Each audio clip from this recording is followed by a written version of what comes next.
A 49-year-old Colorado mother of two vanished on Mother's Day in 2020. Bizarre clues helped to bring the case to an end. Suzanne Morphew grew up in Alexandria, Indiana.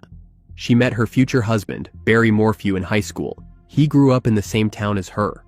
Suzanne was popular and well-liked at school, and Barry was a star baseball player who was drafted by the Toronto Blue Jays. The couple began dating after Barry graduated high school and got married in 1994. Barry started a landscaping business, and Suzanne was a school teacher before she decided to leave her job to raise their two daughters, Mallory and Macy. When the kids were older, the Morphews moved from Indiana to a home just outside of Salida, Colorado, to be closer to their older daughter, Mallory, who was attending college nearby. But there were also rumors that the move was an attempt at a fresh start for Suzanne and Barry's troubled marriage. Early in the morning on May 10, 2020, Barry left their home to drive to a job site that was 150 miles away in Broomfield, Colorado.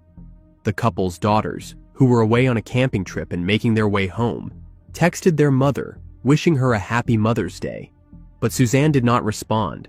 Becoming worried, Mallory informed her father that they are unable to reach their mother. Barry eventually spoke to one of their neighbors and asked them to check on Suzanne and to see if her mountain bike is at the house. Mountain biking is a new sport that Suzanne started recently. When they found no sign of her or her bike, Barry asked them to call the police. Barry did not go home immediately. He first stopped at a hotel where he booked rooms for himself and his co-workers to drop off a shovel and some other tools. He only drove home just after 6 p.m. While on the search for Suzanne, the police body cam footage showed Suzanne's mountain bike after being discovered by sheriff's deputies on the side of a cliff off a road near the family home. No clothing, blood, or evidence of a struggle were found near the bike. A few days after finding her bike, the investigators recovered her helmet about 1 mile away off the side of Highway 50. Her sunglasses and hydration backpack were found inside her car, leading the investigators to surmise the scene may have been staged, and that Suzanne never really went for a bike ride that Mother's Day morning. Local and state authorities, along with the FBI, CBI, and civilian volunteers, conducted a large search effort across vast and rugged terrain. A scuba diver even searched a local waterway as news of Suzanne's disappearance shook the community and eventually the entire nation. After discovering that the couple had marital problems, suspicion fell on Barry. 10 days after Suzanne was reported missing, the investigators found a spy pen in a walk-in closet in the Morphews' master bedroom. They learned that Suzanne got the pen, which is voice-activated and records conversations, hoping to catch her husband Barry in an affair. Instead, she inadvertently recorded conversations she had with her secret lover. It took 6 months for the investigators to identify the man behind the voice on the recording. It turned out he had a wife and 6 children in Michigan where he lived. He never came forward on his own after Suzanne vanished and took steps to hide their affair. But once the agents came knocking, he cooperated and provided access to his DNA, phone records, and passwords for deleted accounts. The investigators were able to verify his alibi for the day Suzanne disappeared, and he was cleared. On May 9th, the day before Mother's Day, records show that Suzanne and her lover messaged each other 59 times, leading up to the moment the investigators believe that Barry took his wife's life. At one point, Suzanne messaged her lover a selfie, which the investigators dubbed her last proof-of-life photo. On the day of the disappearance, Barry, who was not at home, sent Suzanne a text at 2:26 p.m., telling her he was on his way home. With no response from her, Barry texts her again asking, "Did you leave?" and again was met with silence. The investigators believe that Barry returned home soon after, ended Suzanne's life, and cleaned up the crime scene. If Barry knew nothing about Suzanne's affair, what motive would he have had to end her life? One clue may be a deleted text that investigators found on Barry's phone, sent by Suzanne just days before. The text read, "I am done. I could care less what you are up to and have been for years. We just need to figure this out civilly." The investigators found a dark vertical crack along the doorframe of the couple's master bedroom. They also discovered a clear plastic needle cap for a tranquilizer dart in the Morphew family's dryer. And they found the tranquilizer gun in the home. The investigators showed Barry a photo of the damaged doorframe explaining the prior owners said it was not there when they sold the house to the Morphews. Barry was asked if that was the result of an argument or him being locked out. He said, "I have no idea what that is from." The investigators believe Barry may have damaged the door as he tried to get to Suzanne after shooting her with a tranquilizer gun. Barry's cell phone records appear to show his phone pinging all around the house on May 9th. When asked about this unusual phone activity, Barry told the investigators that he was running around the property shooting chipmunks, which Barry says were a constant nuisance. However, the investigators believe this unusual phone activity could be Barry chasing Suzanne around the house after shooting her with the tranquilizer gun. The authorities said that Barry told them he went to bed around 8 p.m. on May 9th, but his truck's computer shows the truck was put in reverse and backed up towards the house around 9 p.m. On May 5th, 2021, Barry was arrested and charged with first-degree slaying, tampering with evidence, and attempting to influence a public servant. However, in April 2022, the prosecutors dismissed the charges without prejudice, preserving the option to refile in the future. Barry filed for a $15 million federal lawsuit in May, claiming that his constitutional rights were violated during the prosecution. His two daughters showed their support towards him throughout the whole ordeal. Suzanne's body remained missing, and the case went cold. Until September 22, 2023, when human remains were found during an unrelated search in Moffett, over 40 to 50 miles south of Salida. An autopsy revealed that her cause of demise was intoxication, revealing a cocktail of animal tranquilizers with no visible trauma on her body. The substances found in her blood was commonly used by Barry in deer farming, and he was the only local person with access to these substances. The prosecutors believe that when Barry arrived home the afternoon of May 9th, he went into the garage, took the cap off a syringe used to load a tranquilizer dart, injected the dart with a chemical, and shot Suzanne. Though they failed to find a working tranquilizer gun or tranquilizer chemicals in the couple's home, Barry told the investigators that he had no idea how the cap got in the dryer, but admitted he was an experienced tranquilizer dart gun shooter and knows how to load darts with paralyzing chemicals, having used them to illegally sedate deer and remove their antlers to sell. Barry's defense lawyers counter this cap means nothing because no one could say how long it had been there. Furthermore, they say there is no evidence tying the cap to their client. A slew of text messages between Suzanne and a close friend in the months and days leading up to her disappearance reveal the Morphews' marriage remained rocky. In one text she writes, "I feel no peace when he is here, and I would not feel safe alone with him." These are just a few of the texts showing Suzanne's anguish and concerns about her husband Barry. On March 25, 2020, Suzanne texted her friend, "He will not speak of divorce." On June 20, 2025, Barry was indicted again on first-degree charges. He was rearrested in Arizona and is being held on $3 million bail. He was extradited to Colorado to face charges. Barry continues to maintain his innocence. No trial date has yet been set.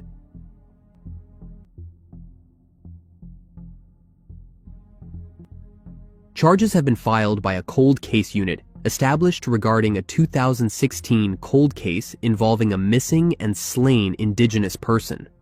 George David, a 65-year-old man from Port Alberni, British Columbia, that was living in Nia Bay and member of the Clayoquot Indian Band of Vancouver Island, was found bludgeoned till his end in March 2016. George was an accomplished woodcarver. His life was ended while spending the night in Port Angeles, Washington State before he was supposed to take the ferry to Victoria the next morning for a tribal member's funeral. According to his daughter, George had recently sold a piece and was carrying hundreds in cash. He was staying in his dentist's office building, which had a furnished basement. Video footage showed George arrived in Port Angeles as planned, and he texted his daughter that he arrived. That was the last time she heard from him, and he never arrived at the funeral he was planning on attending. George went to Port Angeles bars and was seen in Tina Marie Alcorn's company that night, before the two were picked up by a cab. Tina became a suspect in the case. She was allegedly captured on gas station video footage buying cigarettes before getting back into a cab that drove them to the dental office. The next morning, several calls and texts were made from George's cell phone. Texts show a person identifying as Tina used the phone to text a man asking to purchase illegal substances. Other texts show the person offering a laptop and webcam for sale. George's phone was never found. That same day, surveillance video at a Walmart allegedly captured Tina going to a hair salon and cutting her long hair very short.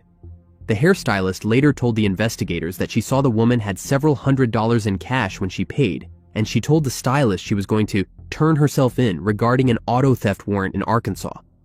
The stylist also told the police that Tina had scratches on her face.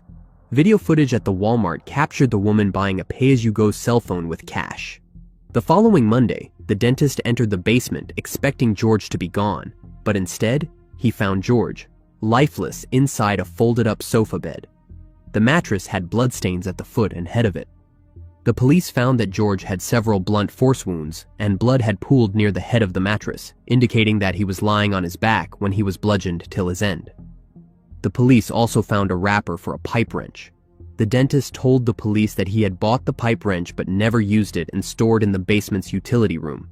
The dentist also said that a laptop, backpack, and Wi-Fi router were missing from the apartment. The day after George's life was ended, Tina stayed overnight with someone she had texted from the phone. The man she stayed with told the police she left some things in his apartment, and the dentist identified the items recovered as his own router and backpack. The person Tina had texted for illegal substances told the police that she had tried to get him to buy a laptop offer. About a month later, the volunteers picking up trash along a creek found a wallet with George's identification and no cash in it. Tina Alcorn was arrested and interviewed in April 2016 in Mount Vernon on an outstanding arrest warrant from Arkansas. Her DNA was collected, and she denied ever having George's cell phone. She was taken to Clallam County Jail, but was later extradited to Arkansas and incarcerated for violating the conditions of her probation on an unrelated felony conviction for theft. The Port Angeles Police Department identified Alcorn as the chief suspect. In 2016, the Clallam County Prosecuting Attorney's Office rejected the recommendation from law enforcement to charge Alcorn with slaying. The prosecutor told George's family members there was not enough evidence to charge her at the time, and the case went cold.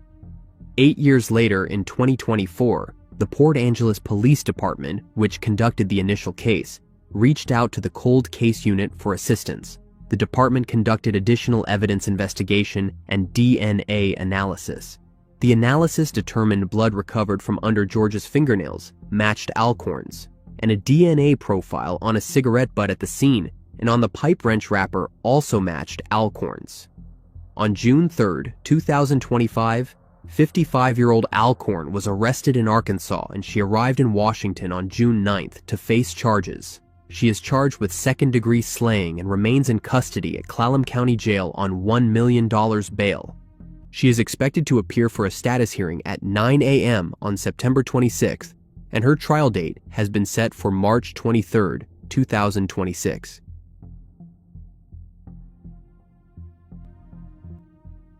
A woman's remains found more than 50 years ago in the woods of Marlborough, New Hampshire, has finally been identified. Now the investigators want to know exactly what happened to the victim and how her remains ended up there. On April 16, 1974, the unidentified remains of a woman were found in a wooded area off Route 124. The detectives believe the mystery woman had passed away in the late fall of 1973. The investigators determined the woman was between the ages of 18 and 48, was between 5 feet 2 and 5 feet 6, with reddish-brown hair. The victim was wearing a light brown corduroy coat with white fleece lining, a warm-up jacket, a plaid flannel shirt, off-white work trousers, brown low-cut work shoes, and mismatched socks. She had no identification on her. The case went cold for many years. After almost 5 decades, in 2021, a woman named Nancy Gale Erickson was reported missing by her family to the police in Brattleboro, Vermont, representing the first time she had officially been listed as missing. From 2022 till 2024, forensic testing was done. And finally, in July 2025, it confirmed that the unidentified remains found in Marlborough in 1974 matched the DNA of Nancy's siblings. Nancy was born in Bayshore, New York, in 1951. She grew up in Elmira, New York, and earned a nursing degree from Corning Community College.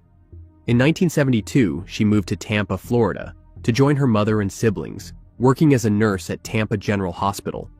In 1973, she abruptly left Tampa with a duffel bag and no known destination.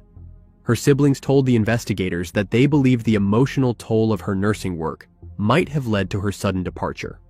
On October 2, 1973, Nancy was arrested in Bellows Falls, Vermont, for stealing a car from nearby Putney. According to a 1973 news article, she told the judge that the car had run out of gas, and she was headed to visit friends in White River Junction. She received probation, remained in Brattleboro, and worked at the Brattleboro Retreat while living at the community house. Her family said that they recalled receiving a call about her arrest, but were unaware of who she might have known in Vermont. On October 30th, 21-year-old Nancy abruptly left her job and her residence and was never heard from again. New Hampshire State Police Detective Sergeant Kelly LaPointe said in a statement, "After years of work on this case, putting a name to Nancy Gale Erickson is incredibly meaningful. It is more than solving a mystery. It is restoring her identity and honoring the life she lived. She was never forgotten. We are deeply grateful to everyone whose efforts made this possible." Now the focus turns to understanding how and why she passed away. The authorities are asking anyone who might have known Nancy to contact them. They are looking to speak with former employees of the Brattleboro Retreat, people who lived at the community house in 1973, students who attended Corning Community College in New York between 1971 and 1972, and staff members at Tampa General Hospital. Anyone with information can call the New Hampshire Cold Case Unit tip line at 800-525-5555 or submit a tip online.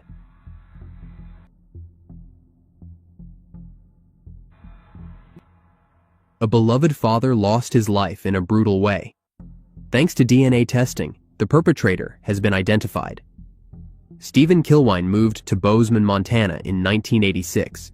He lived in a red and white house located on the corner of 9th and Mendenhall. His 5 children adored him, describing their father as a funny and kind soul. But on June 13, 2021, the Kilwein family grew suspicious after not hearing from their father. They called 911 to perform a welfare check. Tragically, the responding officers discovered Stephen deceased inside his home.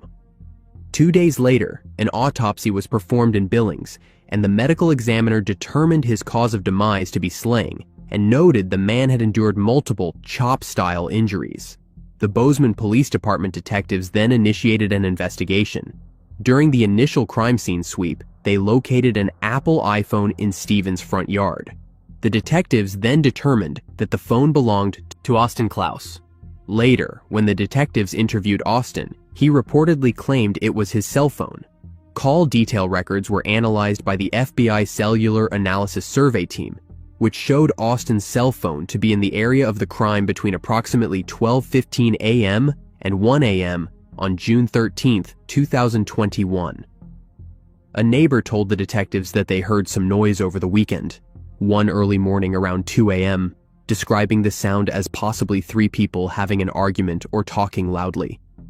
The neighbor then reportedly heard what sounded like something falling and making a sharp noise, after which the neighbor heard someone say, "Oh shit." A detective interviewed Austin to find out why his cell phone was recovered in the front yard of the crime scene. He said that he was walking in the area of the crime scene and must have lost his phone. He told the detective that he was drinking in downtown Bozeman on the night of June 12th into the early morning of June 13th. He reportedly told the detective that he wanted to go home before his friends, so he started walking toward Kimball Avenue, where he was staying with friends. Austin allegedly stated that he would provide a voluntary DNA sample but changed his mind the following day. On September 9, 2021, the detective received a phone call from Austin, who reportedly said that after speaking to his family and consulting an attorney friend of the family, he was declining to consent to a buccal swab and fingerprinting. According to the family and the community, the case then went cold. However, in November of 2021, the detectives conducted a trash pull from Austin's home, retrieving a water bottle for DNA testing. The water bottle was submitted to the Montana State Crime Lab for analysis, which was able to obtain a DNA profile from the water bottle. DNA was also collected from Stephen's fingernails and pajama bottoms. The analysis revealed that the mixture of DNA obtained from Stephen's pajama bottoms matched to the water bottle. On July 10, 2025, 25-year-old Austin Klaus was arrested and charged with the 2021 case of 79-year-old Stephen Kilwein. Klaus was charged with deliberate slaying and is being held on $1 million bond after appearing in Gallatin County Justice Court. Klaus is set to appear in district court on a date yet to be determined. If found guilty, Klaus faces life in prison. On August 28th, Klaus's defense attorney asked that his bail be reduced from $1 million to $300,000. Judge Brown did not issue a ruling and said he will decide within a week. The case is now being prosecuted by Eric Kitzmiller with the Montana Attorney General's office. Gallatin County Attorney Audrey Cromwell requested the state take over the case. A trial date has not yet been set.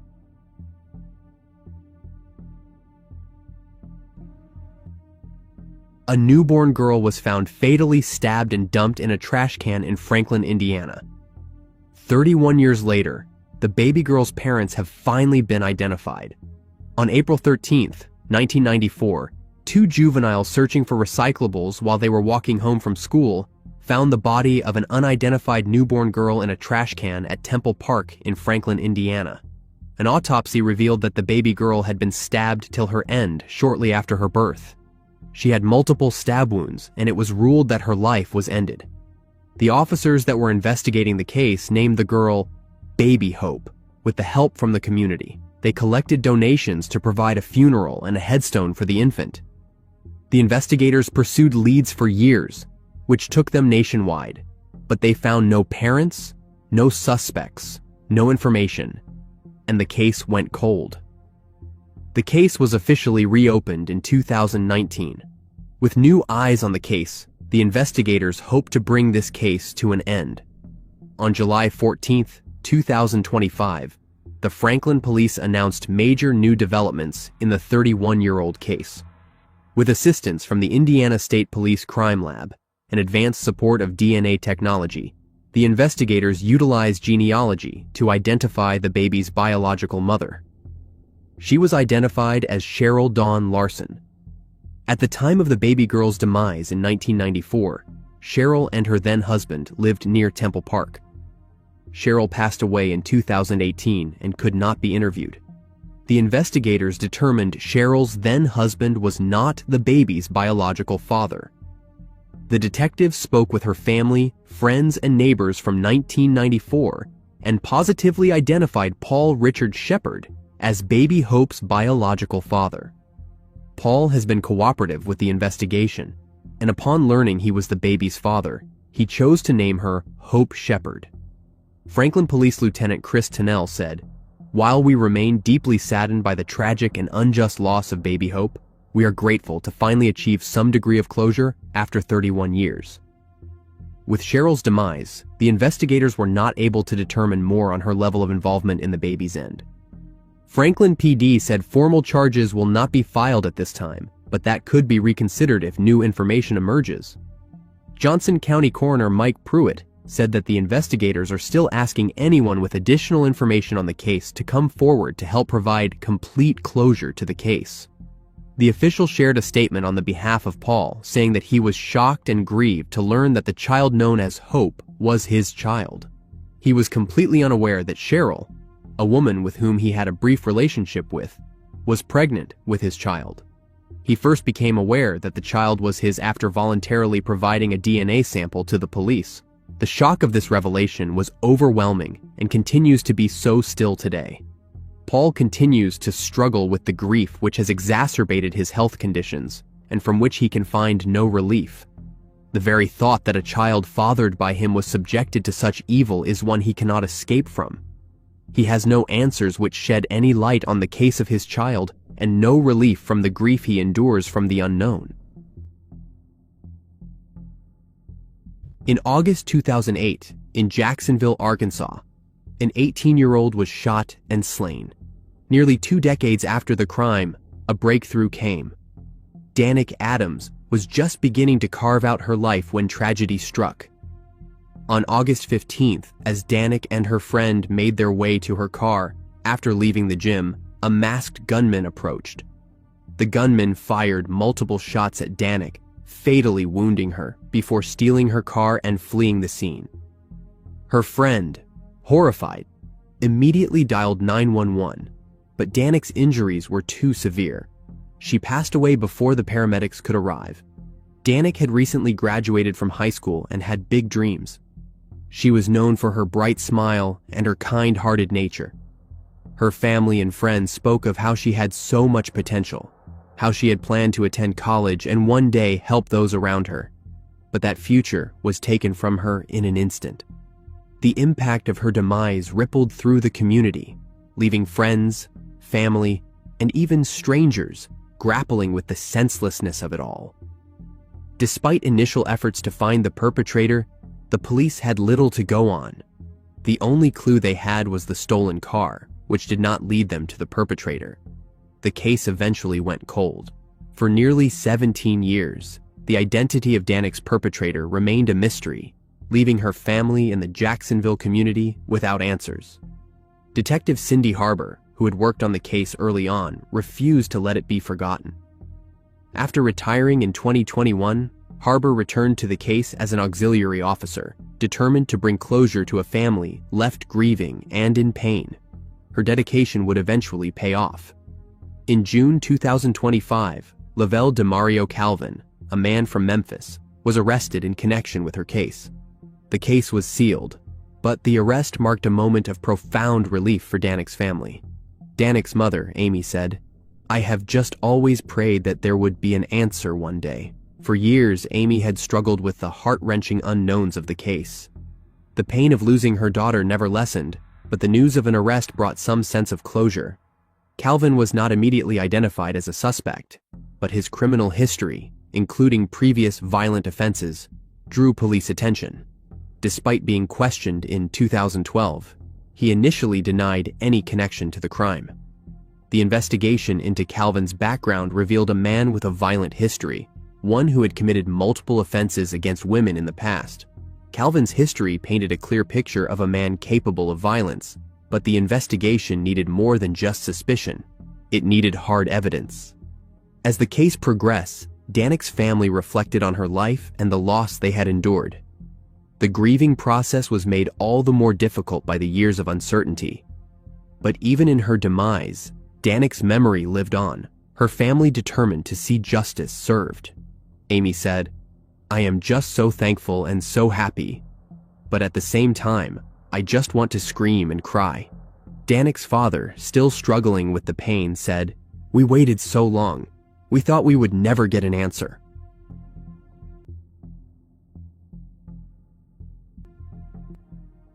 What began with one woman's report of an attempted abduction led to the unearthing of a violent history spanning 2 decades, one marked by brutal assaults and lasting trauma. Decades later, a man stood before a Newcastle, Australia court, facing justice for a crime he committed as a teenager in 1980. In early 1980, a man targeted a 16-year-old girl in Gateshead, Australia. He followed her from a cinema bus stop, grabbed her around the waist, and threatened her with a knife, ordering her to get into his car. His intent was to indecently assault her, but the girl managed to escape into nearby bushes. At the time, she did not report the incident. It would be decades before this attempt resurfaced in connection to a broader investigation. In 2023, after watching a television documentary about teen disappearances in Lake Macquarie, the woman came forward and reported the 1980 incident. She identified Warren John McCorriston from a black and white photo lineup, selecting him from 20 images. Her report prompted renewed efforts by Strike Force Arapaima, which had previously investigated suspected crimes in the area.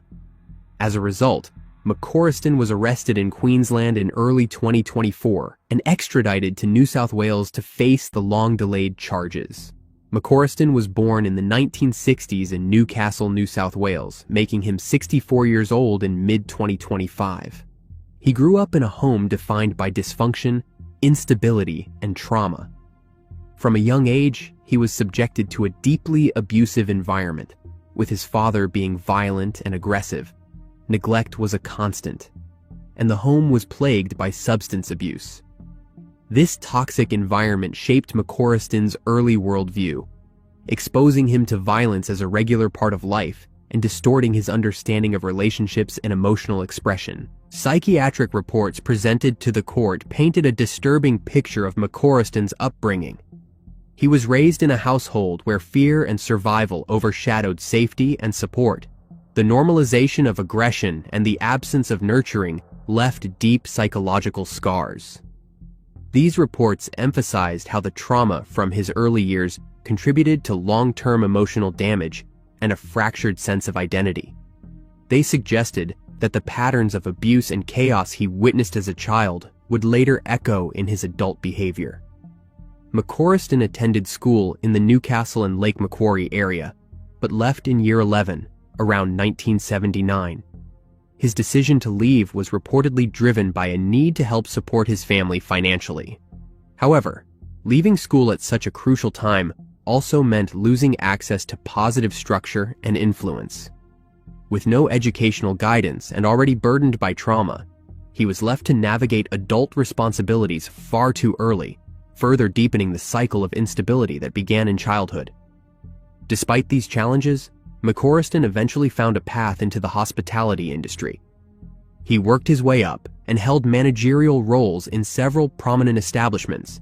His career included positions at venues on the Gold Coast and at Daydream Island Resort. These achievements reflected a level of competence and drive, showing that he was capable of maintaining order and professionalism in his work life, even as his unresolved trauma simmered beneath the surface. His ability to function in high-pressure environments masked the emotional damage that had never been addressed. Between 1979 and 1999, McCorriston committed a series of violent, indecent assaults against at least 3 women in the Newcastle and Hunter region. These attacks included acts of assault and grievous bodily harm. One victim sustained broken ribs and a collapsed lung, while another was bitten twice on her back during the assault. The violence and cruelty of these crimes left lasting trauma. McCorriston eventually pleaded guilty in 2021 to the offenses, and he was sentenced to a maximum of 8.5 years in prison, with a non-parole period of 4.5 years. On June 26, 2025, McCorriston appeared in Newcastle District Court, where Judge Tim Gardelman SC sentenced him to 27 months for the 1980 abduction attempt, with a non-parole period of 15 months. However, applying the principle of totality and considering his prior time served, the sentence was backdated to November 8, 2023. This meant the non-parole period effectively ended on February 7, 2025, and McCorriston was granted immediate release due to overlapping time already served. His legal accountability for this decades-old crime concluded in court, but his restrictions did not end there. McCorriston remains a registered offender under strict supervision. His parole conditions include electronic monitoring, a curfew, a ban on alcohol and gambling, restrictions on entering Lake Macquarie unless required by court, and mandatory daily activity reporting. His parole for the 1980 offense continues until at least February 2026, and for the 2021 convictions until July 7, 2028. He is also engaged in therapeutic and psychological support.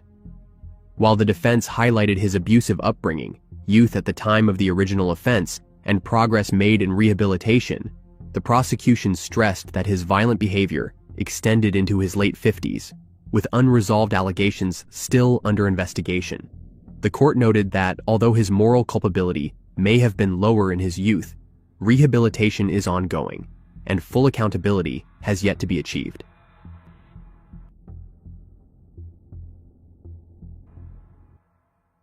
In July 2020, a pregnant woman was shot at. It took years for the truth to emerge. On July 31, 2020, in Columbia, Maryland, 30-year-old Rabiah Ahmad was shot while inside a home on Dovecote Drive. Rabiah, who was 28 weeks pregnant, was struck by a bullet fired from outside the house. The police believed that someone fired multiple bullets into the house as a warning aimed at two individuals that he had a dispute with, not necessarily residents. But the bullet struck Rabiah, sending her to the hospital where the doctors were forced to deliver her baby girl, Aja. Tragically, Aja passed away just 5 days later. At the time of her demise, Rabiah had been living in Maryland for only a few months. She had recently moved to the area and was staying at the residence temporarily. Despite the circumstances of her demise, the police believed that Rabiah was not the intended target of the shooting. However, her life was taken in a senseless act of violence, and both she and her unborn daughter were lost in an instant. Rabiah's family, devastated by the loss of their daughter and granddaughter, spoke out after the shooting.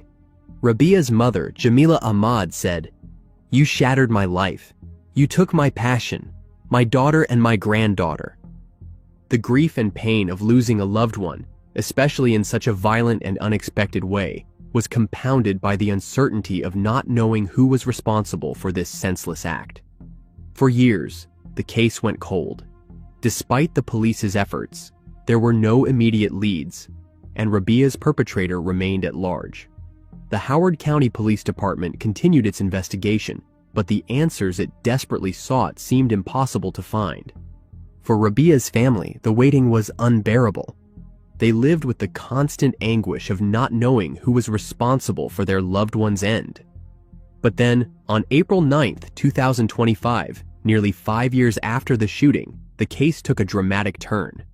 The police arrested 31-year-old Edward Robinson from Columbia, charging him with 2 counts of first-degree slaying in connection with the case of Rabiah Ahmad and her unborn daughter. Robinson, who had a criminal history, was already known to the authorities for his violent behavior. He was arrested in Gaithersburg, Maryland, and was held without bond at the Howard County Detention Center.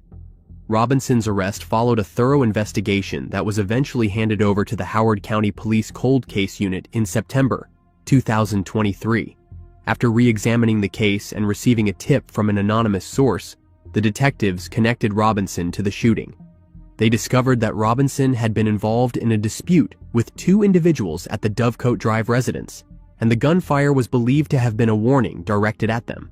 Tragically, Rabiah was caught in the crossfire. Ballistics testing revealed that the bullets matched the caliber of a gun found in Robinson's home, and forensic testing was underway to confirm if it was the weapon. Rabiah's family, who had waited years for answers, experienced mixed emotions upon hearing the news of Robinson's arrest. "Jamila," Rabiah's mother said, "it is bittersweet. We are glad they found him, but nothing will bring them back." Despite the closure brought by the arrest, the grief of losing Rabiah and her unborn daughter remained. Howard County Police Chief Gregory Dare praised the detectives for their relentless work. Dare said, "Our detectives never rest until they get justice for a grieving family." The case, which had remained unsolved for nearly 5 years, was finally on the path toward resolution, demonstrating that justice can still be achieved, even after years of waiting. In the wake of this arrest, there has been a renewed focus on unsolved cases in Howard County. Local officials, including Howard County Executive Calvin Ball, have emphasized the importance of solving cold cases and bringing closure to grieving families. Ball said, "We are committed to making sure every resident feels safe. Rabiah and her daughter Aja's lives were taken far too soon, but with this arrest, we are one step closer to bringing justice for them." Rabiah's case serves as a painful reminder of the dangers of violence and the consequences of unresolved disputes. Her tragic demise and the loss of her unborn daughter are something her family will never forget. The case of Rabiah Ahmad's shooting underscores the strength of a community coming together to seek justice. It is a story of heartache, resilience, and the relentless pursuit of answers. Rabiah's family and the Howard County community can finally begin to heal, knowing that the person who took her life will face justice.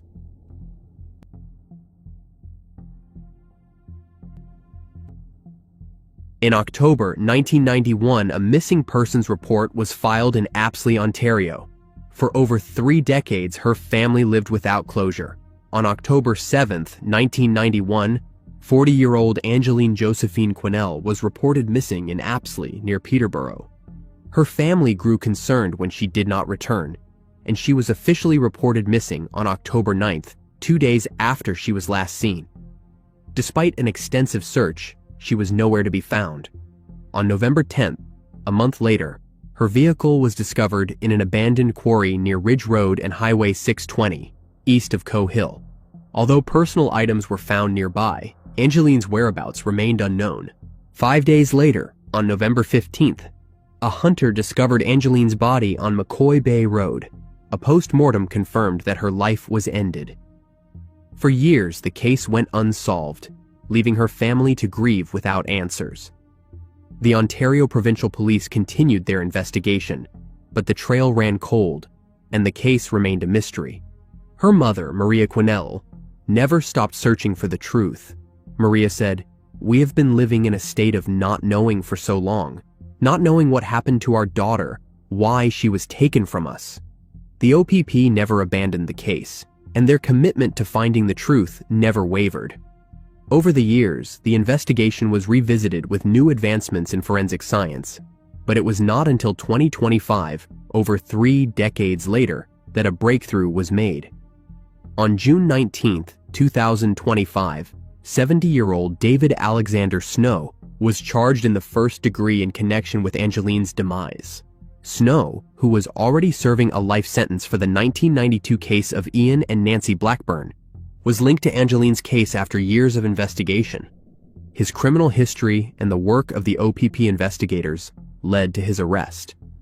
Snow's name had long been in the background, but it was not until recent developments that he was finally connected to the 1991 case. Snow is known as the House Hermit. Detective Inspector Sean Glassford of the OPP Criminal Investigation Branch said, "Snow's violent history and the investigative breakthroughs led us to this point." He added, "This arrest represents a crucial step toward justice for Angelien's family and the community." For Angelien's family, the arrest brought mixed emotions. While they were relieved that the case had finally moved forward, it also reopened painful memories. Maria, her mother, said, "I am glad we have some answers, but it does not bring her back. It is hard to believe after all these years." The OPP's perseverance in solving the case showed the importance of never giving up.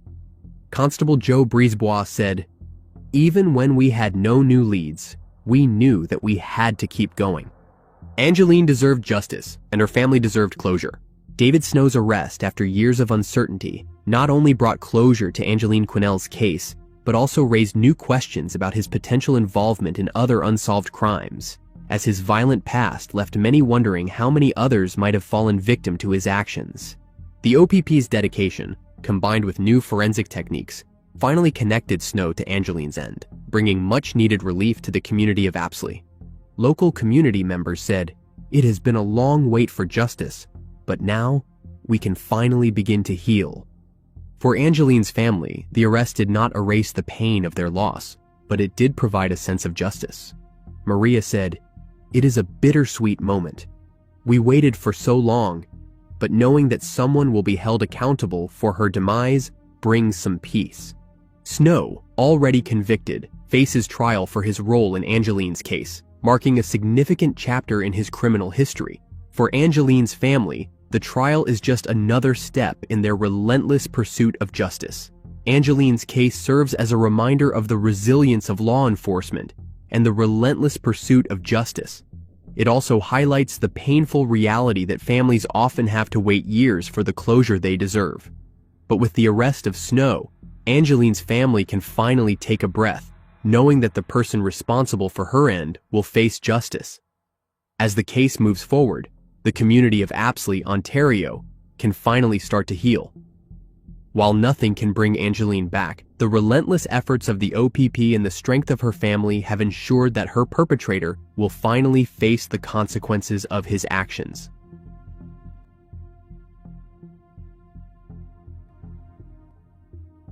In May 1999 in Washington, D.C., a 24-year-old woman was found slain in her apartment at 416 F Street Northeast.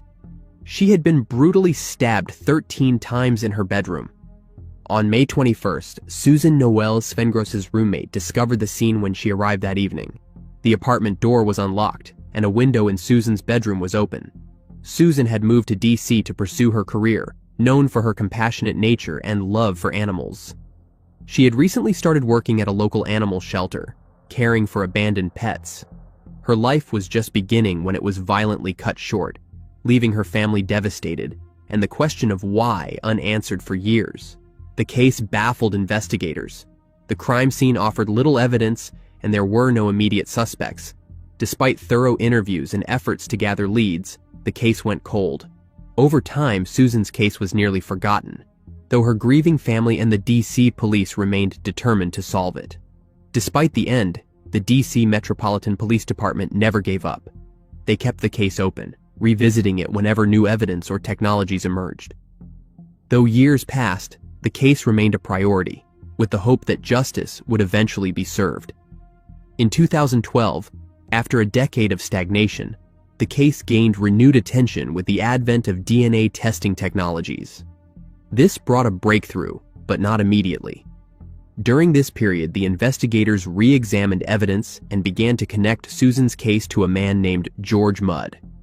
Mudd was not a suspect at first, but in 2012, while incarcerated for other crimes, Mudd was interviewed about the case.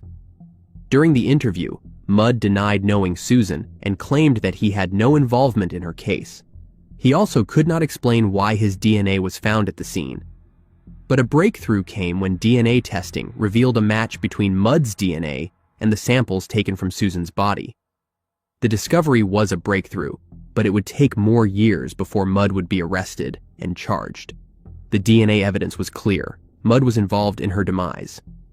Despite this, his defense continued to deny any malicious intent, suggesting that the DNA might have come from a consensual encounter. However, this argument was quickly dismissed as the investigators uncovered a pattern of violent behavior. Mudd's criminal past became a crucial part of the investigation. In 2004, Mudd had attacked another woman, stabbing her after she showed him kindness. This attack involved the use of a knife, and Mudd's behavior was eerily similar to what had occurred in Susan's case. The pattern of violence was clear.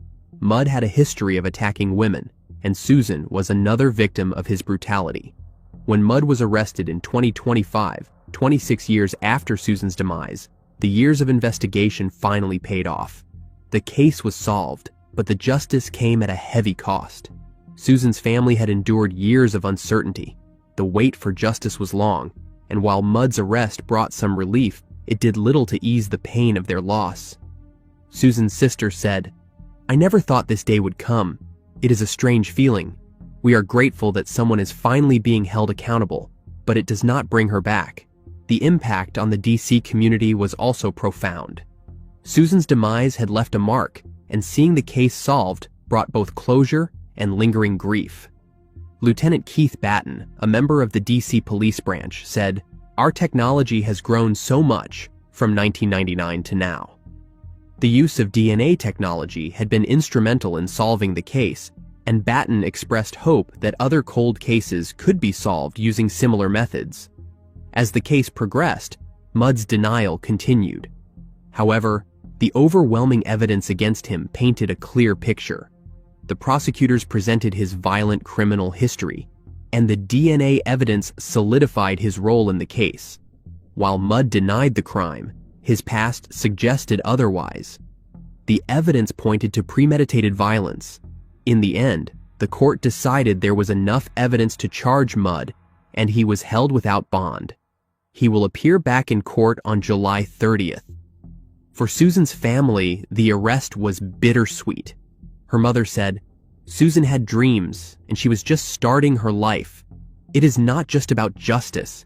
It is about remembering who she was and what she could have done."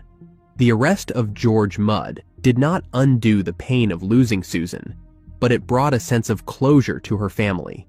The case of Susan Cvengros is a reminder of the power of persistence in solving cold cases. Technology and DNA testing, which did not exist at the time of Susan's crime, played a crucial role in bringing her perpetrator to justice. While it took years to solve this case, The efforts of the police and Susan's family never wavered. In November 1987, inside the crawl space of a Nashville, Tennessee home, something horrifying was uncovered. Skeletal remains buried beneath the dirt floor. Despite the admission of the perpetrator, the victims remained nameless for decades.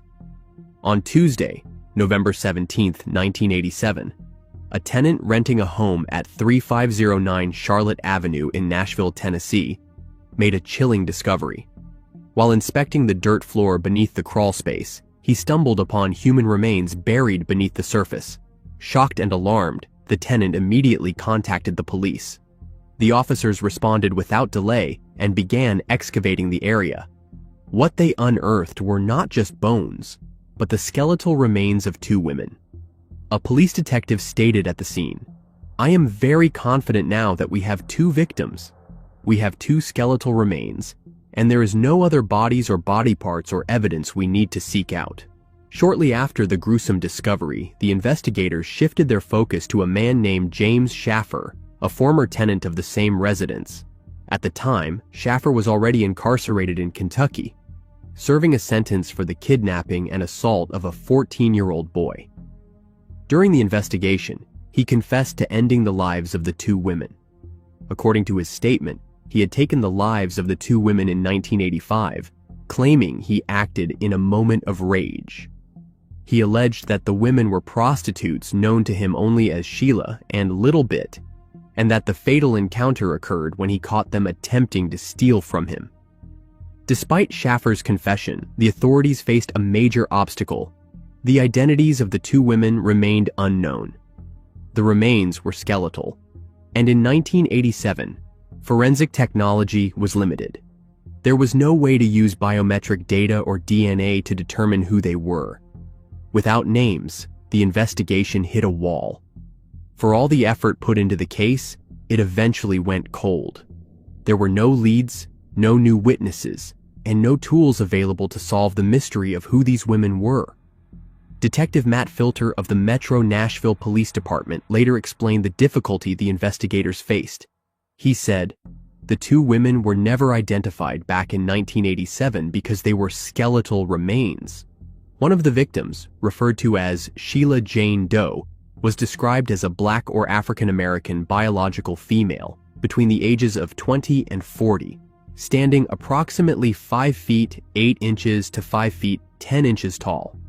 She had black hair, and both her fingernails and toenails were painted in red and yellow. She was found wearing a gold-braided ring with an amber stone and an Elgin gold watch. Based on decomposition, the investigators estimated the year of demise as 1985. With limited forensic resources and no further information, the case remained unsolved for nearly 4 decades. The unidentified women were buried without their names, their stories left incomplete. Meanwhile, their families, unaware of what had happened, likely continued searching or waiting, not knowing the fate that had befallen them. In January 2025, Metro Nashville's Cold Case Unit decided to reopen the decades-old file, this time armed with a powerful new tool, forensic genetic genealogy. The plan was to exhume the unidentified remains buried back in 1987 and extract DNA for advanced analysis. Just 2 days before the scheduled exhumation, an unexpected call changed everything. Detective Filter said, "I got a phone call from a woman who said she had been looking for her mother since the 1980s, since about 1984. Her voice brought a new lead that no forensic technology could have predicted. Acting swiftly, the investigators collected a DNA sample from the woman and submitted it for comparison against the remains already in their possession. In July 2025, soon after the DNA was analyzed, the results confirmed the match. One of the Jane Does was Sheila Cummings from Elgin, Illinois. She had been just 23 years old when her life was taken in 1985. Sheila's daughter, only a child at the time, grew up haunted by the unanswered question of what became of her mother. But even as the years passed, no one imagined Sheila's story was far more tragic and that, unbeknownst to everyone, she had already been found. After all those years of uncertainty and pain, her daughter finally received the answer she had been searching for since childhood. An officer stated, "It is a great feeling to know after 40 years you are able to finally identify somebody and return them to their family. The identification would not have been possible without the daughter's phone call or the advances in forensic science that made DNA matching through distant relatives a reality." Detective Filter emphasized the significance of the technology. With forensic genetic genealogy, we can now take a DNA sample, upload it to a database, and see how it matches with other people, even distant relatives. It is this very advancement that brought closure to Sheila's family and reignited the hope that the second unidentified woman, with the nickname Little Bit, could also be named. She was a 20 to 40-year-old black female who stood at 5 feet 7 inches and had an open-faced gold overlay on her right lateral incisor. She was also discovered wearing a copper Grim Reaper ring. Anyone with information about her is asked to call Crime Stoppers at 6157-427-463, the MNPD Cold Case Unit at 615-862-7329, or the Davidson County Medical Examiner's Office at 615-743-1800. Although the work is far from over, the success in identifying Sheila has breathed new life into the investigation and renewed the commitment of the detectives involved.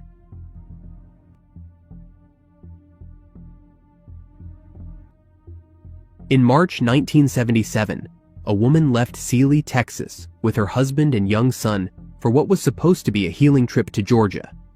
This is the story of a mother lost in silence, a child stolen too soon, and investigators who never gave up. On December 10, 1980, hunters walking through a wooded area west of Highway 231 near Fountain, Florida, discovered the skeletal remains of an unknown woman. The condition of the clothing found with the body raised immediate suspicions.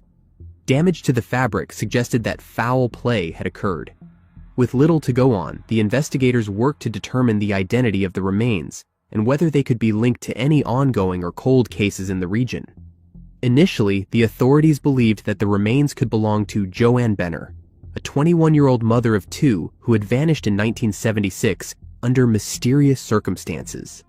At the time, Joanne's unsolved disappearance was still an open case, and the timeline and location of the remains seemed to align with her story. However, as forensic experts analyzed the remains more closely, a different truth began to emerge. After a thorough examination, it was determined that the remains did not belong to Joanne. This revelation left the investigators without a clear path forward, and the unidentified woman's case eventually went cold. It would take nearly 45 years before the truth would finally begin to surface.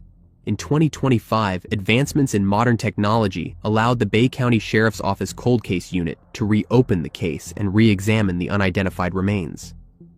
The investigators submitted a tooth to the Florida Department of Law Enforcement. From that single tooth, a DNA profile was developed. Once the DNA profile was obtained, it was entered into the combined DNA index system. It did not take long after the profile was uploaded for the investigators to receive a match. In June 2025, that match led directly to Carol Sue Skidmore. Her identification was officially confirmed through DNA comparisons with surviving family members in Texas. Specifically, the samples matched her brother and another sibling, finally linking the remains found in Florida to the mother who had vanished back in 1977. Carol spent her early years in Texas, where she eventually became a mother to a young son named Lynn Dale Mahaffey. By the spring of 1977, 26-year-old Carol's life was facing serious challenges, particularly within her marriage to James Ronald Skidmore.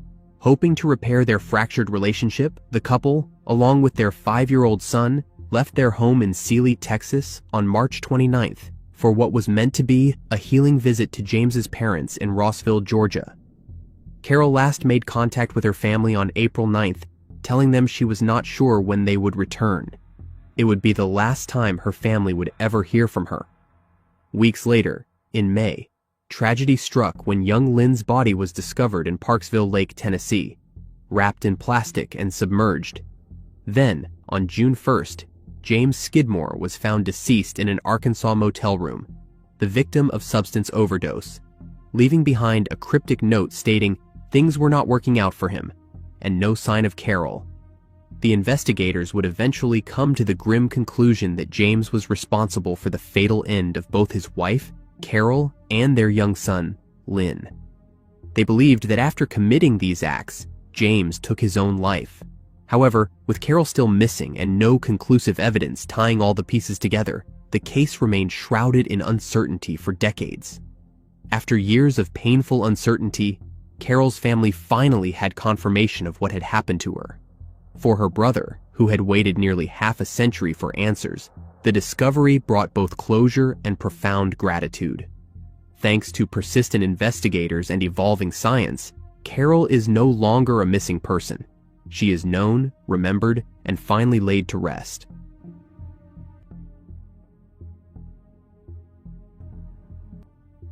In March 2015, the quiet of a San Francisco Bay Area home in California was shattered by an intruder in the night. It would take months, another violent home invasion, and the work of a private investigator to expose the truth and the man behind the crime. Denise Huskins was born and raised in California. She pursued higher education with a clear focus on helping others, ultimately earning a degree in physical therapy. After completing her studies at Long Island University, Denise first obtained her physical therapy license in Massachusetts. Her career then led her back to her home state, where she secured active licensure in California in October 2013. During her residency in Vallejo, California, Denise met Quinn, a fellow physical therapist. The two initially connected through their shared profession, finding common ground in their commitment to patient care. However, was still recovering from the emotional toll of a recent breakup with a former fiancé. Despite the challenges, they began dating, navigating moments of closeness alongside periods of strain. On March 23, 2015, an intruder broke into Aaron's San Francisco Bay Area home, where he was staying with Denise. In the early hours of the morning, Denise was overpowered, forced into the trunk of the intruder's car, and taken away. Aaron awoke to find messages from the kidnapper, demanding ransom for Denise's return and warning him not to involve the authorities. The tone of the threats was direct and intimidating, leaving Aaron fearful that any attempt to call the police would be detected if he was under surveillance. Unsure of how to proceed, he reached out to his older brother, who worked as an FBI agent, hoping for guidance. His brother's advice was immediate and firm: call 911 without delay. Following those instructions, Aaron contacted emergency services. By the time the police arrived at his home, approximately 9 hours had passed since Denise's abduction. Instead of focusing solely on the details of the kidnapping, the investigators quickly began questioning Aaron as though he might be a suspect in her disappearance. At the scene, the police asked him if he had been using substances. He explained that the intruder had given him substances, impairing his ability to respond sooner. The delay in contacting the authorities became a central point of suspicion, with the investigators pressing him on why he had waited several hours before making the report. Aaron agreed to accompany police to the station, where he provided a formal statement recounting the events of the night. 2 days after she was taken, Denise's captivity ended when the attacker drove her roughly 500 miles away and released her near her family's home in Huntington Beach. Physically and emotionally shaken, she reported to the police that she had been indecently assaulted during her ordeal and that the attack had been recorded on camera. Her account was detailed and disturbing, underscoring the seriousness of the crime that she had endured. Despite this, the circumstances of her release and the surrounding details fueled skepticism among Vallejo police. Compounding this was information from Aaron's ex-fiancé, who told the investigators that Aaron had discussed the possibility of reconciling with her while still in a relationship with Denise. These claims, paired with the unusual sequence of events, deepened police doubts about the couple's story. The case reached a turning point when Vallejo police held a public news conference. Rather than affirming Denise's account, they accused her and Aaron of staging the kidnapping as an elaborate hoax.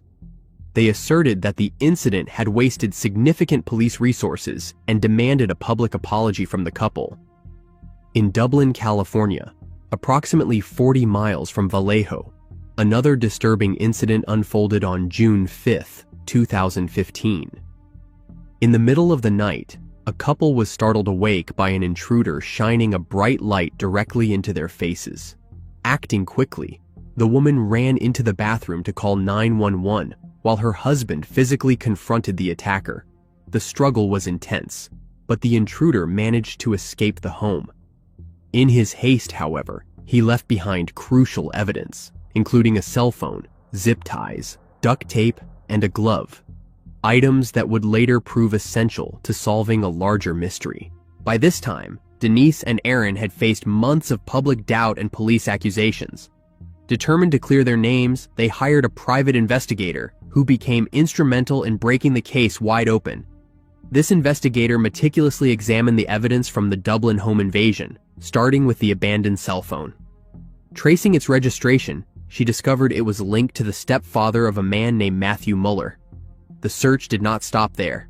Reaching out to other Bay Area law enforcement agencies, the detective uncovered that Muller had previously been a suspect in a 2009 home invasion robbery in Palo Alto, California. The pattern of his past criminal behavior bore disturbing similarities to Denise's abduction, prompting deeper investigation. The pieces began to align in a way that directly contradicted the Vallejo police's earlier claims that the kidnapping had been fabricated. As the police continued to review evidence from the Dublin case, they came across an item that caught the attention of the FBI: a pair of swimming goggles with the lenses blacked out using duct tape and a strand of blonde hair attached. The detail was significant, suggesting a connection to the Vallejo kidnapping. The authorities flagged this to the federal investigators, indicating that Muller could be the person responsible for abducting Denise. On June 8, 2015, Dublin police arrested Matthew Muller in connection with the local home invasion. His capture marked a turning point, though the full extent of his criminal activity was not yet public. Matthew Daniel Muller was born on March 27, 1977, in California and raised in the suburbs of Sacramento. He grew up with his younger brother, Kent. They experienced a significant family disruption when his parents divorced during his senior year of high school, following his father's extramarital affair. As a child and teenager, Muller was introverted and endured bullying due to his weight. Yet he was recognized for standing up for others, often fighting for the underdog. He was active in school activities, playing trumpet in the high school band, participating in the computer club, and excelling academically with a high GPA and advanced coursework. He also demonstrated an exceptional aptitude for languages, becoming fluent in English, Spanish, Russian, and German. Muller graduated from Bella Vista High School in 1995 and immediately enlisted in the United States Marine Corps, motivated both by a desire to improve his physical fitness and to finance his future college education. He served 4 years in the Marines, playing trumpet in the United States Marine Band and traveling internationally to locations including Australia, Abu Dhabi, and the United Arab Emirates. His service included a period with the 3rd Marine Aircraft Wing at Marine Corps Air Station El Toro, as well as participation in Operation Pacific Haven. While stationed in Okinawa, Japan, he founded a non-profit organization aimed at teaching locals about the internet and contributed to an off-base bilingual newspaper. In 1999, Muller was deployed to the Middle East, where he earned 3 service medals and was promoted to the rank of sergeant, achievements that marked him as a decorated Marine. Despite these accomplishments, he began suffering from severe mental health problems, which he described as Gulf War syndrome, even though he had never engaged in direct combat. These challenges led him to seek and receive an honorable discharge from the Marines, marking the end of his military career. Following his discharge, Muller attended community college before transferring to Pomona College. There, he distinguished himself academically, graduating summa cum laude in 2003. His studies included double majors in economics and science, technology, and society within the Public Policy Analysis program. His senior thesis focused on immigration policy, reflecting a growing interest in law and public affairs. That same year, Muller entered Harvard Law School, where he became actively involved in advocacy and public service. He volunteered at the Harvard Legal Aid Bureau, assisting immigrants and low-income tenants affected by domestic violence. His commitment to these causes was evident in his choice of work, often serving vulnerable populations in need of legal representation and support. Mueller earned his Juris Doctor from Harvard in 2006, and his connection to the university extended beyond graduation. He remained as a fellow and research assistant in the Immigration and Refugee Clinical Program, where he played a central role in managing the program during the director's sabbatical.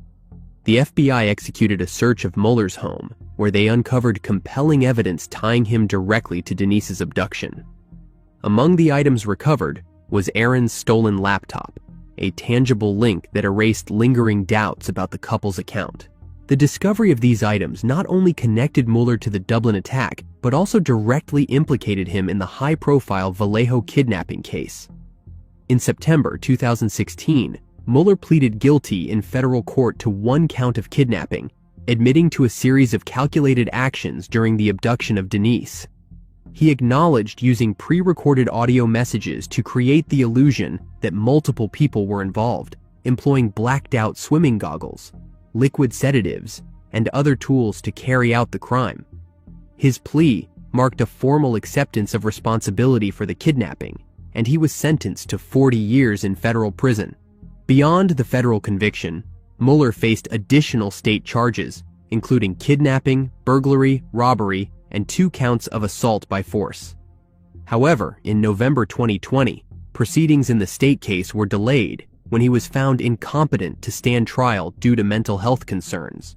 This determination temporarily halted his prosecution for the indecent assaults and related offenses tied to the Vallejo case. 2 years later, in 2022, Mueller was deemed mentally fit to face the pending charges. In court, he entered guilty pleas to the state counts, bringing further legal closure to the crimes committed against Denise. Mueller continues to serve his federal sentence, remaining incarcerated for the kidnapping conviction that first brought him to justice. While the criminal case against Mueller unfolded, Denise and Aaron turned their focus toward holding the Vallejo Police Department accountable for its actions in the immediate aftermath of the abduction. In September 2015, they filed a lawsuit against the city, alleging false imprisonment, defamation, false arrest, and intentional infliction of emotional distress. Central to their claim was the argument that the police had destroyed their reputations through an outrageous, completely unprofessional, and wholly unfounded claim of disparagement. The damage to Denise's reputation was particularly severe. In 2017, she publicly described the harassment she endured after Vallejo police accused her of fabricating the kidnapping. She spoke about receiving numerous messages on social media that were not only accusatory, but also emotionally triggering, compounding the trauma she had already experienced from the crime itself. In 2018, after years of legal back and forth, the city of Vallejo agreed to settle the lawsuit. Denise and Aaron reportedly received $2.5 million, a resolution that provided some measure of acknowledgement for the harm they had suffered. While the settlement could not undo the events of March 2015, it stood as both a vindication of their accounts and a formal recognition of the damage caused by the false accusations that had followed them in the wake of the abduction.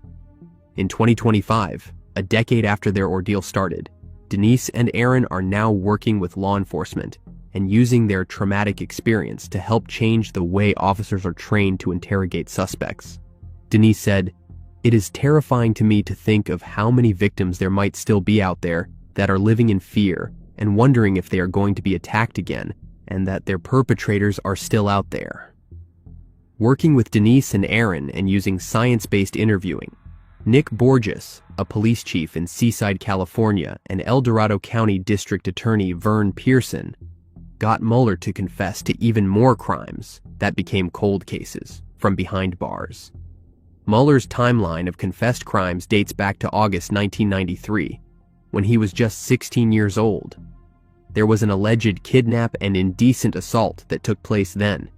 He allegedly planted hidden cameras in bathrooms, used peepholes, video neighbors through windows, and entered apartments while women were in the shower during his time at Harvard. He committed 2 crimes, assault and attempt to indecent assault, twice in the span of a few weeks in 2009. Mueller was dubbed the Mare Island Creeper by his victims.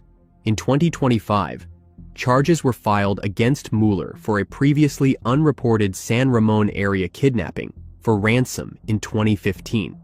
That home invasion allegedly happened 2 weeks after Mueller released Denise, but the district attorney's office said it was so traumatic the family never reported it, fearing he or other attackers would come back. Denise said, "I believe that this is just the tip of the iceberg." A decade after their American nightmare, Denise and Aaron are back in front of the media, but this time they have law enforcement on their side. In July 1962, a 20-year-old woman left her Reedsburg, Wisconsin home and never returned. Despite numerous leads over the years, the case went cold, until a breakthrough decades later. Audrey Backeberg was born in 1942. Originally named Audrey Jean Good, she was raised in the small, rural town of Reedsburg, located in Sauk County, central Wisconsin. Audrey's life took a serious turn at a very young age. At just 15 years old, she married Ronald Backeberg. Such a young marriage was unusual, but not unheard of in that era, particularly in rural communities. The responsibilities of married life quickly followed, and Audrey soon became a mother. She and Ronald had 2 young children together, and despite her youth, she embraced her role as a mother with deep love and devotion. By the age of 20, Audrey had already experienced more than many of her peers. She balanced the challenges of being a young wife and mother with remarkable strength. However, behind the appearance of a quiet domestic life, there were shadows beginning to grow. On July 7, 1962, Audrey left her family's home and set out for the local woolen mill where she worked. Her intention was simple. She was going there to pick up her paycheck. However, Audrey never returned home. When hours passed without word from her, her absence became a growing concern. Her husband, Ronald, reached out to her relatives to ask if anyone had seen or heard from her. No one had. Realizing that something was wrong, Ronald went to the police to file a missing person report. He told the authorities that Audrey had left that morning to collect her paycheck and never came back. The police officers began looking into possible explanations for her disappearance, interviewing family members, friends, and co-workers in an attempt to trace her movements after leaving home. The investigation sought to uncover whether she had met with an accident, left voluntarily, or been the victim of foul play.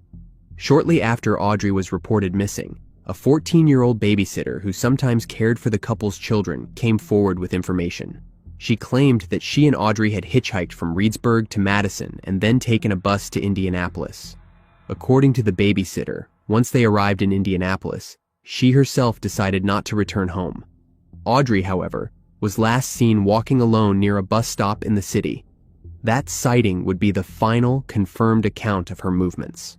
As the investigation progressed, the police uncovered information suggesting that Audrey's home life may not have been as stable as it appeared.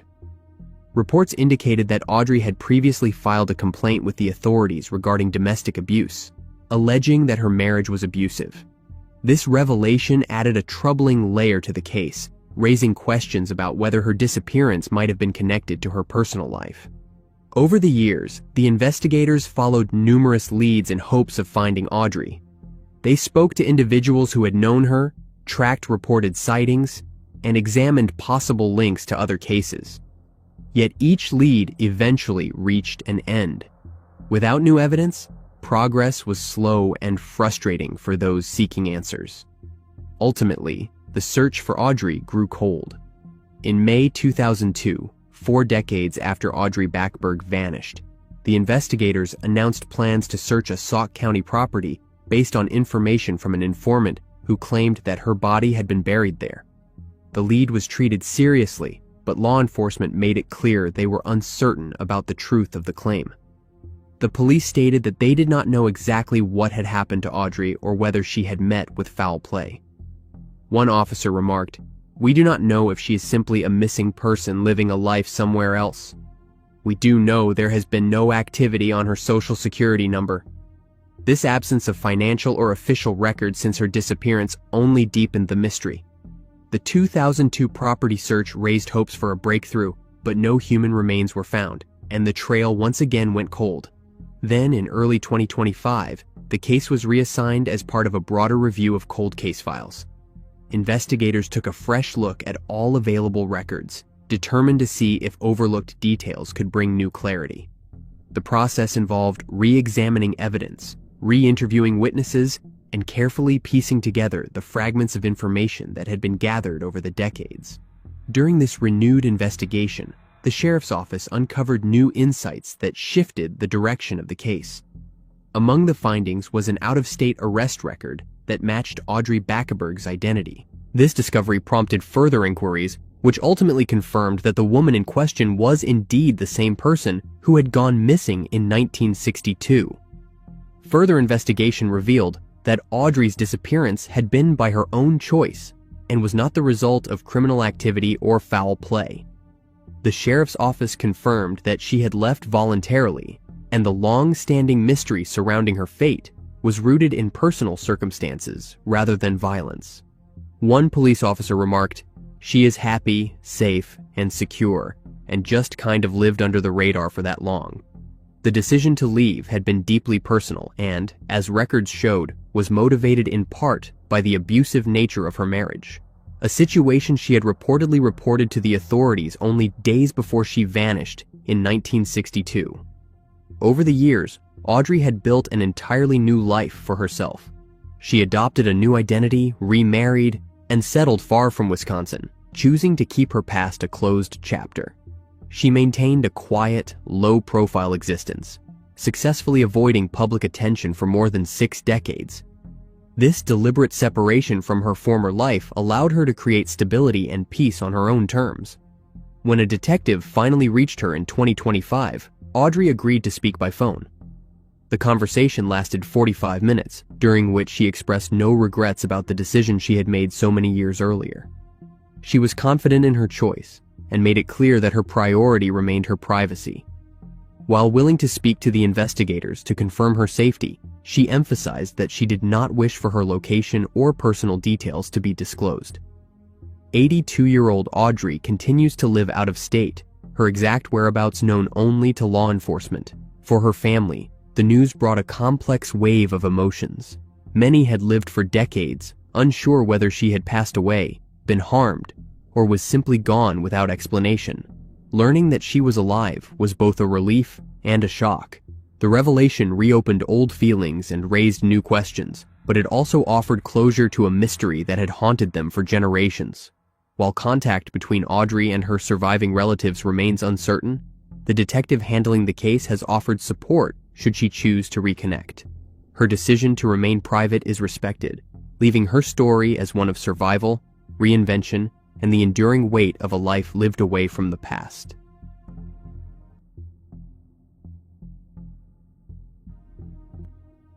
In August 2014, outside the Kern County Courthouse in Bakersfield, California, the lifeless body of a 43-year-old man was discovered by the Kern County Vietnam War Memorial. Despite initial efforts, the investigation stalled, and the case went cold for more than a decade. Christopher Wagstaff was born in 1971. At 43 years old, he was a resident of Clayton, California. In August 2014, Christopher encountered trouble with the law. He was arrested on suspicion of driving under the influence, a serious charge that can have lasting consequences. The arrest suggested a lapse in judgment, though whether it was an isolated incident or part of a larger pattern remains unknown. The authorities took him into custody. That same evening after his arrest, Christopher was released from custody. At the time, it may have seemed like the end of the matter, a legal problem that would be addressed in due course, and life would go on. Yet, this release would soon be viewed in a far more ominous light. The events that followed would cast the decision to let him go in a deeply unsettling context. The hours after his release were unremarkable on the surface, at least to anyone outside his immediate circle. There were no public warnings, no heightened concerns voiced by the authorities, and no reason for the public to suspect that danger was brewing. Christopher returned to the outside world, free to move about as he pleased, unaware that the most dangerous chapter of his life was about to begin. The following morning, Christopher was discovered lying deceased outside the Kern County Courthouse. The discovery stunned police officials, who were confronted with an unexpected and troubling scene. The investigators immediately secured the area and began gathering evidence, aware that the courthouse steps were the site of a violent crime. The circumstances of his demise raised immediate questions about what had occurred in the hours after his release from custody. An autopsy later confirmed that Christopher had suffered blunt force trauma, and his demise was officially ruled a slaying. The finding left no doubt in the investigators' minds. His injuries had not been self-inflicted. One police official made a brief but pointed remark: "Somebody else ended his life. It is pretty obvious, but we are not going to talk about it while the investigation is ongoing." The comment made it clear that foul play was involved, but details about possible suspects or motives were withheld. The police also revealed more about the events leading up to Christopher's release. He had been arrested a little after 10 p.m. on August 29th on suspicion of driving under the influence. In addition, the charge included child endangerment, as there was a child in the vehicle at the time. The authorities declined to say how old the child was or whether the child was related to Christopher, leaving the public with unanswered questions about the incident. The arrest had taken place near Lake Isabella, a location roughly an hour from Bakersfield. Following the arrest, Christopher was transported to Bakersfield and booked into the county jail, which was located in the basement of the same building that housed the courthouse. This proximity made the eventual location of his body all the more unsettling. Christopher was released from custody at around 10 p.m. on Saturday night. From that moment until the discovery of his body the next morning, the events remain unclear.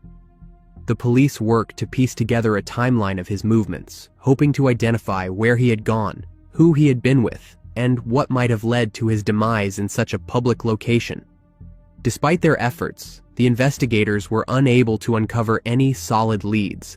Witnesses, if there were any, did not come forward, and no physical evidence emerged to point toward a suspect.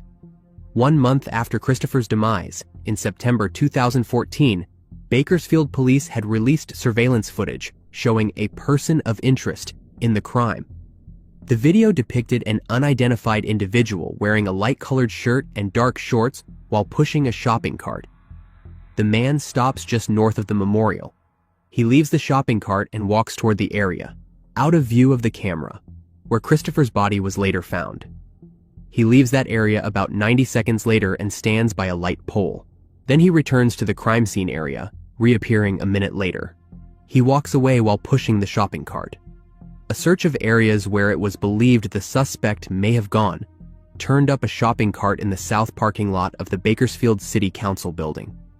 It contained an empty Red Bull can, 2 plastic fast-drip soft drink cups, a plastic milk carton, and, significantly, pieces of broken rocks consistent with rocks found by Christopher's body. At the time, the investigators hoped that the public could help identify the person, offering a reward of up to $5,000 for information that would lead to an arrest and the filing of charges. Despite these efforts, no arrests were made. In that same month, Christopher's wife publicly expressed her grief and confusion. She said the following in an emotional statement: "I just want to know why. Why did they have to take such a wonderful man away?" She called for justice and admitted that she had no idea why anyone would have targeted her husband. Her words echoed the community's frustration over the lack of progress and the mystery surrounding his case. Without new information, the case eventually went cold, leaving Christopher's case an unresolved mystery. A major development in the long unsolved case came a decade later on May 2, 2025, when the detectives interviewed Jeremy Daniel Cruzen, who was already serving time for unrelated offenses. During this interview, new information emerged that shifted the direction of the investigation. Just 6 days later, on May 8th, the authorities formally charged Cruzen in connection to Christopher Wagstaff's demise. The announcement marked the first significant breakthrough in over a decade, offering hope that the case might finally see resolution. His involvement in the case came as a surprise to many, given that for years the trail had gone cold. The renewed legal action promised to bring long-awaited answers, but it also raised fresh questions about how exactly he was connected to the events outside the Kern County Courthouse on that August night in 2014. Official records show that at the time of his arrest, he was being held at the Substance Abuse Treatment Facility and State Prison in Corcoran. He had been admitted there in May of the previous year and was eligible for parole in June, suggesting that his identification as a suspect came just before his potential release. Cruzen told the Bakersfield police detectives that he acted in self-defense when he hit a man in the head with a rock in August 2014 by the Kern County Vietnam War Memorial. He said that he was fighting off an attempted indecent assault, but the investigators say that the crime scene, however, indicated otherwise. Based on the injuries suffered by Christopher, it is likely that he was lying down when a large rock was slammed down on his head, according to court documents. His injuries indicated that he was then hit with smaller rocks. Cruzen made a number of bizarre statements, including that Christopher had survived but was then shot by Bakersfield police.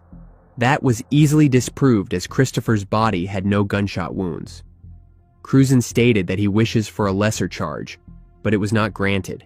He is charged in the first degree and is being held without bail. He told the detectives that he did not make a habit of ending the lives of people and that he did not want them to think that he blatantly offed somebody.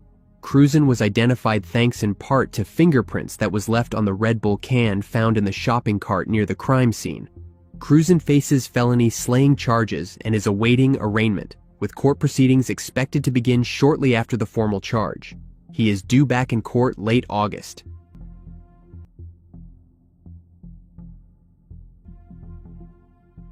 In December 1984, a 20-year-old man left his San Jose, California home for work and was never seen again. The investigators lacked the forensic tools at the time, but after a 40-year chapter of heartbreak, his family was finally given the answers they had long awaited. On April 15, 1985, a grim discovery was made in Menlo Park.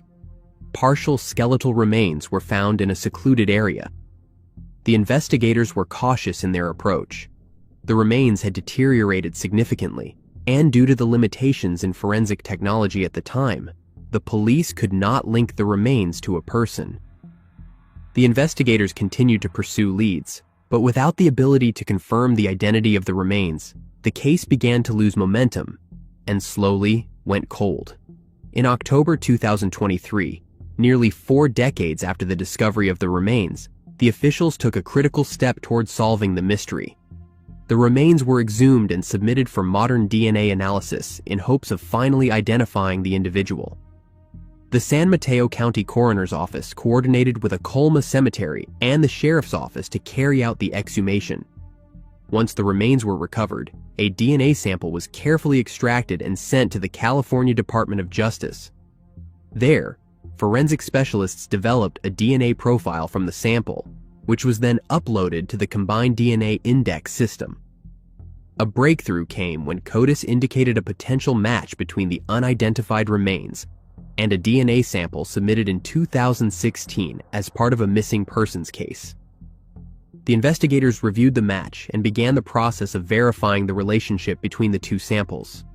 In April 2025, the San Mateo County Coroner's Office confirmed there was a strong familial link between the Menlo Park remains and the missing person's DNA sample submitted years earlier. Further testing was conducted to remove any doubt and ensure the results were accurate. Forensic experts carefully examined the genetic data to confirm the connection. On May 23, 2025, the officials publicly announced that the remains found in April 1985 belonged to Brian Edward Jones. Brian was born on January 16, 1964. At 20 years old, he was residing in San Jose, California. One of the most pressing struggles he was dealing with was a relationship breakup. This emotional turmoil had begun to take a toll on him, affecting his mental and emotional state more deeply than those around him may have realized. Brian's father grew increasingly alarmed by his son's emotional state and sudden disappearance. After days of no contact and growing unease, he made the difficult decision to contact the authorities and report Brian missing. His concern was intensified by the fact that, following the recent breakup, Brian had openly expressed thoughts of ending his own life. These alarming signs made his absence even more distressing, raising fears that something terrible might have happened to him. The last confirmed sighting of Brian was in December 1984. He had left his home, telling his father he was on his way to work. However, he never arrived at his job, and no one had seen or heard from him since. This unexplained disappearance prompted the police to launch an investigation, hoping to trace his last known movements and uncover any clues that could explain where he had gone or what had happened to him. The detectives began the process of piecing together Brian's final steps. They questioned family members, friends, and co-workers, looking for any indication of his mental state or possible intentions. But unfortunately, the case went cold. Despite the identification, the exact cause and manner of Brian's demise remain unclear.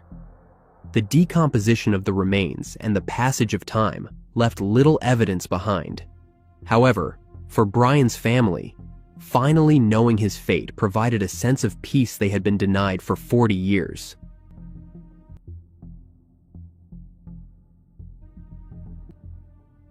In January 1995, a 12-year-old girl waited for her school bus in Cleveland, Ohio, when a man carrying a gun forced her into the back of his van. The DNA from an assault kit would only be matched decades later. On January 11, 1995, a man armed with a firearm approached a 12-year-old girl who was waiting for her school bus near East 53rd Street and Fleet Avenue. He forced her into the back of his van and drove her to an apartment.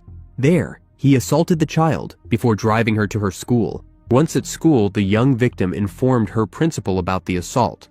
She was then taken to a nearby hospital, where medical professionals collected an assault kit. A male DNA profile was developed from the evidence, but the sample did not match anyone listed in the existing offender database at the time. As years passed and the case remained unsolved, the prosecutors took action to prevent it from being dismissed due to time limitations. With the statute of limitations approaching, they sought and secured a grand jury indictment. The charges were not filed against a named person, but rather against the unknown DNA profile obtained from the 1995 assault kit. The indictment included 2 counts of assault and 1 count of kidnapping, effectively keeping the case active. In 2023, the investigators with the prosecutor's cold case unit were able to link the previously unidentified DNA profile to Eric Washington. Following this breakthrough, the grand jury amended the indictment to include Washington's name, officially charging him with the crimes.